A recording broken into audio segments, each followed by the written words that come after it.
Сәлеметсіздер ме? Баршаңызға мен доктор Джо Диспенза.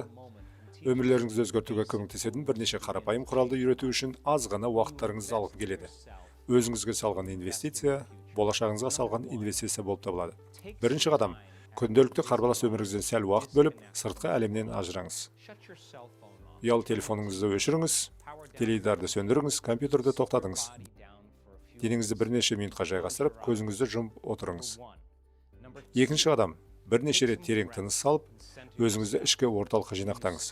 Назарды дәл қазіргі осы сәтке шоғырландырған кезде, сізде жаңа дүниелерді жасауға көбірек қуат пайда болады. Егер ойыңыз болжауға болатын болашаққа немесе өзіңізге таныс өткен уақытқа ауып кетсе, бұл қалыпты жағдай. Мұндай жағдайда жай ғана көзіңізді қайтадан қазіргі сәтке әкелуге тырысыңыз. Өйткені дәл қазіргі сәтте сіз ең шығармашылық күйдесіз. Үшінші қадам, өзіңізге сұрақ қойыңыз. Мен өзімді өткен уақыттың естеліктері арқылы емес, болашақтағы бір көрініс арқылы айқындай аламын ба?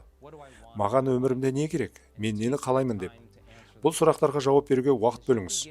Сіз осының жауабын ойлана бастаған сәттен бастап, миыңыз өзгере бастайды. Миыңызда жаңа жүйелер, жаңа үлгілер, жаңа байланыстар пайда болғанда, санаңызды өзгертудің алғашқы қадамдары басталады. Келесі, өзіңіз құрастырып жатқан сол болашақта қандай эмоцияларды сезінетіңізді анықтап алыңыз. Сол болашақтың сыйлайтын сезіміне денеңізді эмоционалды түрде үйретіңіз. Осы эмоцияларды сезінбейінше орныңыздан тұрмаңыз.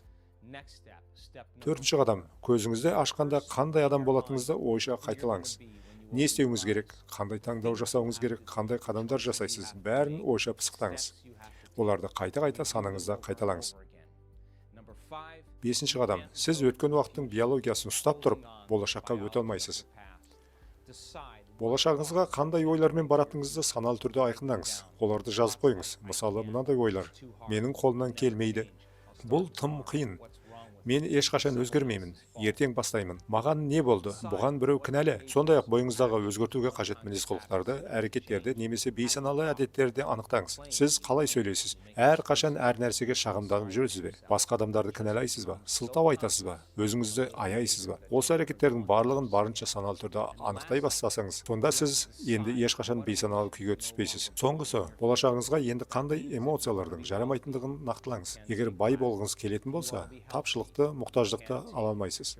Егер сау болғыңыз келсе, қорқыныш пен сенімсіздікті ала алмайсыз. Сіз денеңізді жаңа санаға үйретуді бастауыңыз керек. Егер осының бәрін күн сайын жасайтын болсаңыз, сіздің болмысыңыз жеке шындығыңызды қалыптастырады. Ал сіздің болмысыңыз өзіңіздің қалай ойлайтыныңыздан, қалай әрекет ететініңізден және қалай сезінетініңізден тұрады. Осының біреуін ғана өзгертсеңіз де, өміріңіз өзгереді. Өзіңіз тудыратын өзгерістердің нәтижесін әрқашан бақылап отырыңыз. Жасап көріңіз.